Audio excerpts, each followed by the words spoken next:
तो hello student, आप सभी को एक नई वीडियो में स्वागत है। देखिए मेरे डियर स्टूडेंट, मैं आप सभी को फैराडे के विद्युत चुंबकीय प्रेरण का नियम और लेंज का नियम बताऊंगा बच्चों।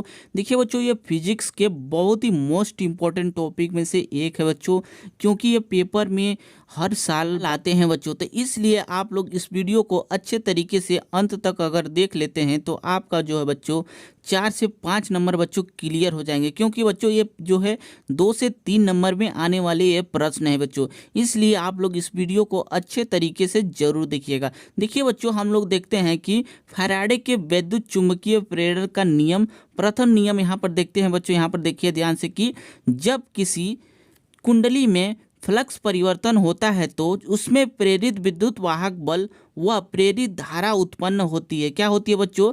जब किसी कुंडली में फ्लक्स परिवर्तन होता है तो उसमें प्रेरित विद्युत वाहक बल व प्रेरित धारा उत्पन्न होती है। ये प्रेरित विद्युत वाहक बल कुंडली में हुए परिवर्तन के दर के ऋणात्मक मान के बराबर होता है बच्चों। क्या होता है बच्चों? ऋणात्मक मान के बराबर होता है। देखिए बच्चों, आप लोग ध्यान से समझिए यहाँ पर कि जब किसी कुंडली में फ्लक्स परिवर्तन, मान लीजिए यहाँ पर एक कुंडली है, ध्यान से देखिए आप लोग बच्चों कि यहाँ पर एक कुंडली है और यहाँ पर एक चुंबक है। जब किसी कुंडली में फ्लक्स परिवर्तन, इसमें चुंबक से, यहाँ देखिए बच्चों, इस चुंबक से चुंबकीय प्लस इस कुंडली में प्रवेश हो रही है। क्या हो रही है बच्चों? प्रवेश हो रही है। तो इसके प्रवेश होने से बच्चों उसमें प्रेरित विद्युत वाहक बल या प्रेरित धारा इस कुंडली में उत्पन्न हो जाएगी। क्या हो जाएगी बच्चों? प्रेरित विद्युत वाहक बल व प्रेरित धारा उत्पन्न हो जाएगी। यही प्रेरित विद्युत वाहक बल बच्चों कुंडली में हुए फ्लक्स परिवर्तन के दर के ऋणात्मक मान के बराबर होता है बच्चों। देखिए बच्चों, अगर आपको अच्छे तरीके से समझ में आ रहा है तो मेरे चैनल को जो है जरूर सब्सक्राइब कर लीजिए बच्चों, क्योंकि ऐसे ही इंपॉर्टेंट जो है टॉपिक आपको लेके आता रहता हूँ। तो देखिए बच्चों, इसको ध्यान से देखिए आप लोग एक बार फिर से कि जब किसी कुंडली में फ्लक्स परिवर्तन होती है तो उसमें प्रेरित विद्युत वाहक बल व प्रेरित धारा उत्पन्न होती है। क्या होती है बच्चों? उसमें प्रेरित विद्युत वाहक बल व प्रेरित धारा उत्पन्न होती है। यही प्रेरित विद्युत वाहक बल बच्चों क्या होता है कि फ्लक्स परिवर्तन के दर के ऋणात्मक मान के बराबर होता है। देखिए बच्चों, यहाँ पर कह रहा है कि फ्लक्स, यह जो विद्युत वाहक बल होगा ई होगा, ई से विद्युत वाहक बल को ई से डिनोट करते हैं बच्चों।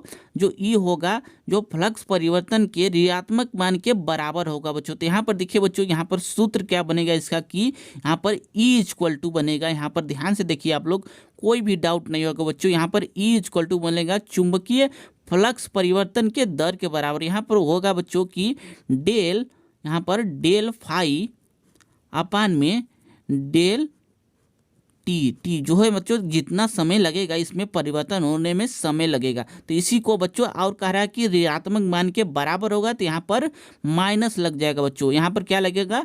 माइनस लग जाएगा बच्चों। देखिए बच्चों, यही हम लोग का जो है बच्चों यहाँ पर इसका फैराडे का जो है प्रथम नियम का जो है बच्चों सूत्र है। इसी पर बच्चों बहुत ही इंपॉर्टेंट इस पर न्यूमेरिकल आते हैं बच्चों, इसलिए आप लोग इस सूत्र को जरूर याद कर लीजिएगा बच्चों। और बच्चों देखिए कि अगर आपको पूछ दे कि कुंडली में n फेरों की संख्या हो तब क्या होगा, या इस कुंडली में मान लीजिए यहाँ पर n फेरे इस पे लपेटे हों तो तब क्या होगा, सूत्र तो यहाँ पर लिखेंगे बच्चों। ध्यान से देखिए कि यदि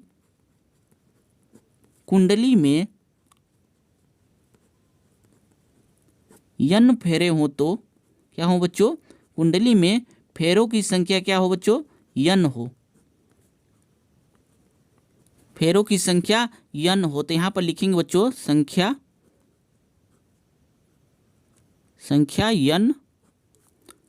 n हो, तब क्या होगा बच्चों? आप लोग ध्यान से देखिए कि जब कुंडली में फेरों की संख्या n हो जाए तब क्या होगा, आप लोग देखिए ध्यान से, आप लोग कोई भी डाउट नहीं होगा बच्चों। यहाँ पर लिखेंगे बच्चों, तब यहाँ पर हो जाएगा ई इक्वल टू हो जाएगा हम लोग का, यहाँ पर देखते रहिए, माइनस यहाँ पर n हो जाएगा।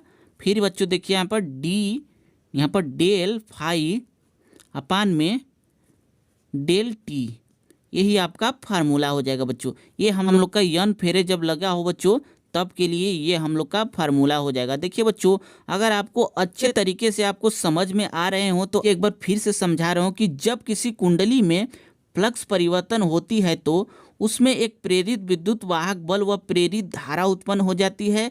ये प्रेरित विद्युत वाहक बल कुंडली में हुए फ्लक्स परिवर्तन के ऋणात्मक मान के बराबर होते हैं बच्चों। ये जो फ्लक्स परिवर्तन के del phi upon del t होगा, इसके जो है विद्युत वाहक बल के बराबर होगा, इसके ऋणात्मक मान के बराबर होगा बच्चों। तो देखिए बच्चों, फैराडे के विद्युत चुम्बकीय प्रेरण का नियम आपको अगर अच्छे तरीके से समझ में आ गए हो तो देखिए बच्चों, अगले नियम की तरफ चलते हैं हम बच्चों। अगला नियम है इसका जो है लेंज का नियम। देखिए बच्चों, अगला टॉपिक है हम लोग का लेंज का नियम। देखिए बच्चों, बहुत ही आसान टॉपिक है, ये हर साल पेपर में आता रहता है बच्चों, इसलिए आप लोग इसे जरूर देख लीजिए। यहाँ पर ध्यान से देखिए कि क्या कहता है लेंज का नियम। यदि किसी परिपथ में प्रेरित विद्युत वाहक बल अथवा प्रेरित धारा सदैव उस कारण का विरोध करती है जिससे वह स्वयं उत्पन्न होती है। क्या कर रहा है बच्चों कि यदि किसी परिपथ में प्रेरित विद्युत वाहक बल अथवा प्रेरित धारा सदैव उस कारण का विरोध करती है जिससे वह स्वयं उत्पन्न होती है। क्या होती है बच्चों? स्वयं उत्पन्न होती है। बहुत ही आसान से आपको समझ में आ जाएगा बच्चों, क्योंकि इतना आसान से आपका परिभाषा बता रहा हूं बच्चों, जो आपको कहीं नहीं मिलेगा। तो देखिए बच्चों, एक बार फिर से देखिए आप लोग की यहाँ पर कि यदि किसी परिपथ में प्रेरित विद्युत वाहक बल अथवा प्रेरित धारा सदैव उस कारण का विरोध करती है जिससे वह स्वयं उत्पन्न होती है। क्या होती है बच्चों? उत्पन्न होती है। और देखिए बच्चों कि लेंज का नियम जो होता है, लेंज का नियम ऊर्जा संरक्षण के सिद्धांत पर आधारित है। किस नियम पर आधारित है बच्चों? ऊर्जा संरक्षण के सिद्धांत पर आधारित है लेंज का नियम। बहुत ही आसान से आपको समझ में आ गया होगा बच्चों।